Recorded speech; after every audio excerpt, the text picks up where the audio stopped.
Shamlaji Idar national highway ઓથોરિટીની બેદરકારીના પગલે લોકોના જીવ જોખમમાં મુકાયા છે। ઈડરના રેવાસ ગામ નજીકથી પસાર થતા નેશનલ હાઈવે 168G નું કામ 1 વર્ષથી મંથર ગતિએ ચાલી રહ્યું હોવાનો સ્થાનિકોએ આરોપ લગાવ્યો છે।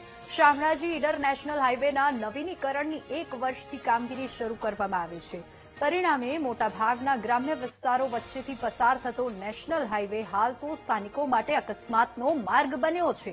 રેવાસ ગામમાં લોકોને સર્વિસ રોડની સમસ્યા વચ્ચે હાઈવે ઉપર બંને તરફ બનાવેલી ગટર પરથી જીવના જોખમે વાહન લઈને પસાર થવું પડી રહ્યું છે ને આ મામલે સ્થાનિક સહિત ગામના આગેવાનોએ અનેકવાર રજૂઆતો પણ કરી છતાં અધિકારીઓ અને કોન્ટ્રાક્ટર દ્વારા કામગીરી પૂર્ણ કરવામાં આવતી નહીં હોવાનો આરોપ પણ લગાવવામાં આવી રહ્યો છે। રોડની સમસ્યાને લઈને રેવાસ ગામના સ્થાનિકોએ સૂત્રોચ્ચાર કરીને વિરોધ પણ કર્યો।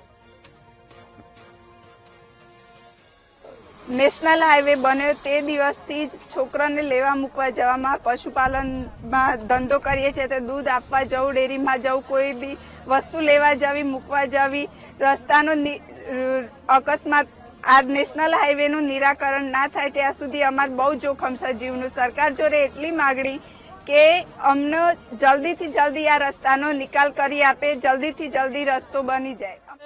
વજનવાળી વસ્તુ બાઇક ઉપર લઈને આવવું પડે અને રોડ ઉપર આવવું પડે તો 1 કિલોમીટર ફરવા જવું પડે। આગળ વરવામાં નેશનલ હાઈવે વરવામાં બમ્પ મૂકેલા નથી એટલે વરવામાં બહુ વાર થાય છે અને જવું હોય તો પેલો આગળ વડલાનું એક ઝાડ છે એ કાપી નથી, એક અડધા રોડ પહોંચીએ તાણે મને એ દેખાય કે ભાઈ કોઈ સાધન આવે છે કે તાણે પાસે અમારે વરાય છે એના જો પેલા વરી ગયા હોય તો એક્સિડન્ટ થઈ જવાનો 100% ખતરો છે।